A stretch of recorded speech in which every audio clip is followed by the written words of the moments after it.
Hi everyone, आज के current affairs में आपका स्वागत है। आज का पहला करंट अफेयर्स है, खसरे के बारे में निम्नलिखित में से कौन सा सही है। ऑप्शन ए, यह बैक्टीरिया के कारण होने वाली एक अत्यधिक संक्रामक बीमारी है। ऑप्शन बी, यह सबसे पहले रेस्पिरेटरी सिस्टम को प्रभावित करता है।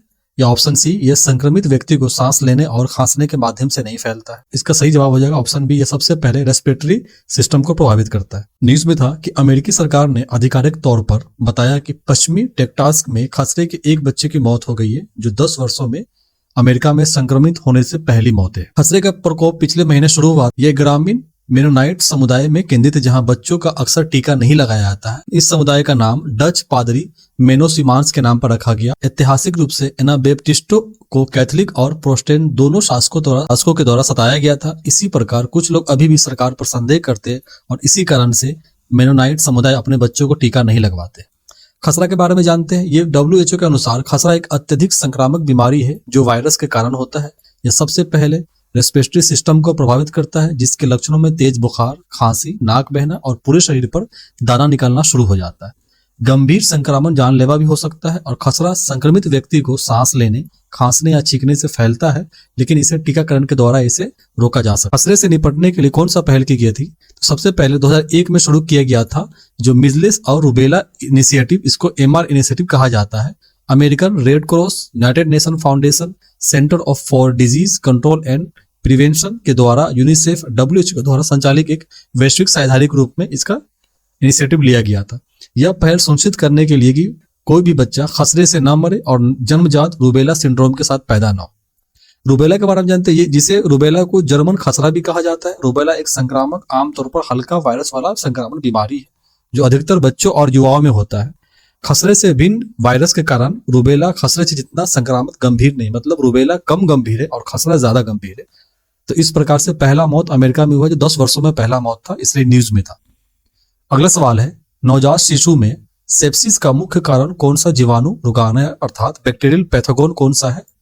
इसका सही जवाब हो जाएगा ग्रुप बी स्ट्रेप्टोकोकस के द्वारा नियोनेटल सेप्सिस होता है। चलिए देखते हैं न्यूज में क्यों है। लैंसेट ग्लोबल हेल्थ जर्नल ने हाल ही में एक अध्ययन में बताया कि सेप्सिस से पीड़ित 1/3 से अधिक नवजात शिशु की मृत्यु हो सकती है। सेप्सिस क्या होता है? नवजात शिशु में सेप्सिस एक प्रकार का नवजात संक्रमण है जो विशेष रूप से बुखार के साथ नवजात शिशु में बैक्टीरियल ब्लड स्ट्रीम इन्फेक्शन जैसे मेनिंजाइटिस, निमोनिया इत्यादि के द्वारा होता है। यह एक रक्त संक्रमण है जो 90 दिनों के कम उम्र से बच्चों को ज्यादातर फैलता है। इसका लक्षण होता है कि बुखार आना, सांस लेने में तकलीफ, पीलिया अर्थात जॉन्डिस, उल्टी, दस्त, पेट इत्यादि में ये शुरू हो जाता है इसके लक्षण से। इसका कारण माना जाता है स्ट्रेप्टोकोकस एग्लेक्टिया, एस्चेरिचिया कोलाई और हर्पिस सिम्प्लेक्स वायरस के द्वारा ये फैलता है। ग्रुप बी स्ट्रेप्टोकोकस जो है, जो इस तरह की बीमारी को लाने में सबसे ज्यादा प्रमुख कारण माना जाता है ग्रुप बी स्ट्रेप्टोकोकस को, इसे याद रखेंगे। इसका जोखिम समूह है, ये जन्म के समय कम वजन होना और गर्भ अवस्था के दौरान मां में संक्रमण हो जाना, ये मुख्य कारण भी इसका माना जाता है। इसका उपचार है कि सेप्सिस का उपचार संभव हो पाता है, नवजात शिशु को पूरी तरह से ठीक भी किया जा सकता है। सबसे ज्यादा लगभग विश्व भर में 5.5 लाख से अधिक मौतें होती है और भारत में इसका जो योगदान है लगभग 1/4, इसका कह सकते हैं पूरे विश्व में सबसे ज्यादा संक्रमण जो है इस तरह की मौतों में भारत में होती है, सेप्सिस, याद रखेंगे इसे। अगला सवाल है, हाल ही में दक्षिणी प्रशांत महासागर में देखे गए 3 चक्रवातों का नाम क्या है? इसका सही जवाब हो जाएगा राय, सेरू और ऑर्फर्ड। ये 3 नाम दिए गए हैं जो 3 चक्रवात एक साथ उत्पन्न हो रहे हैं। चलिए देखते हैं न्यूज में क्यों था। हाल ही में सैटेलाइट से पता चला है कि दक्षिणी प्रशांत महासागर में दुर्लभ मौसम घटना का पता चला है, जिस क्षेत्र में एक साथ 3 उष्णकटिबंधीय चक्रवात सक्रिय रूप से हो रहा है, एक्टिव हो रहा है, जिसका नाम है राय, सेरू और ऑर्फर्ड नाम, जो 5 दिनों के अंतराल में विकसित हुआ है। यह वर्तमान में ऑस्ट्रेलिया के पूर्वी तट पर है और प्रशांत महासागर से लगभग 8000 किलोमीटर तक फैला हुआ है। ये है, पहला है ऑर्फर्ड, सेरू और राय। ये 3 जो चक्रवात है उष्णकटिबंधीय चक्रवात है। यह मौसम एक साथ तीनों ऐसे तूफानों का आना एक असामान्य घटना है, क्योंकि पृथ्वी वर्तमान में ला नीनो का अनुभव कर रहा है। ला नीनो क्या है? तो ला नीनो जलवायु चरम आमतौर पर समुद्र तापमान को ठंडा करता है, जिससे उष्णकटिबंधीय तूफानों को कम हो जाता है। प्रभावित करने वाले कारक जलवायु संकट बताया जा रहा है, जिसमें समुद्र तापमान में वृद्धि हो जाती है और इससे ज्यादा उष्णकटिबंधीय तूफानों का उत्पन्न होता है। हालिया ग्लोबल वार्मिंग से तूफानों की कुल संख्या में वृद्धि नहीं हो रही, लेकिन इन तूफानों में जो भी तूफान हो रहे हैं उसमें आवृत्ति और तीव्रता अधिक देखी गई, इसे याद रखेंगे। अगला सवाल है, क्रिकेट मेंढक की नई खोज की प्रजाति कहाँ पाई गई है? इसका सही जवाब हो जाएगा उत्तरी पश्चिमी घाट में इसे पाई गई, जिसका नामकरण दिया गया है क्रिकेट मेंढक, क्रिकेट फ्रॉग। हाल ही में उत्तरी पश्चिमी घाट में क्रिकेट मेंढक एक नई प्रजाति की खोज की गई है। ये है क्रिकेट मेंढक, क्रिकेट फ्रॉग। यह महाराष्ट्र के उत्तरी पश्चिमी घाट के महाबलेश्वर क्षेत्र में पाए जाने वाला स्थानिक मेंढक की एक नई प्रजाति। इसका वैज्ञानिक नाम है मिनर्वरिया घाटी बोरियलिस। इसे याद रखेंगे। मिनर्वरिया वंश के मेंढकों की पहचान उनके पेट पर मौजूद समांतर रेखाओं से की जाती है। ये देख रहे हैं, ये समांतर रेखा इससे की जाती है, इसकी पहचान ये इस प्रजाति की।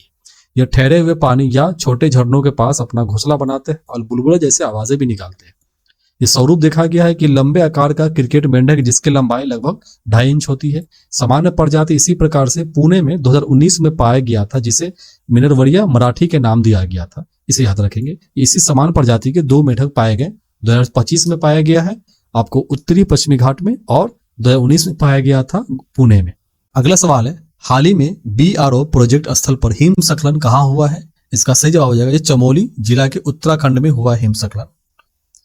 हाल ही में उत्तराखंड के चमोली जिलों में भारत के पहला गांव माना के पास border road organization BRO project site पर हिमस्खलन हुआ। हिमस्खलन को 3 श्रेणियों में शामिल किया जाता है। पहला है स्टार्टिंग जोन, ये है पहला, जिसे स्टार्टिंग जोन होता है। दूसरा होता है हिमस्खलन ट्रैक जो नीचे ढलान होता है, और तीसरा होता है रन आउट जोन जो हिमस्खलन अपने ढलान से बाहर आ जाता है।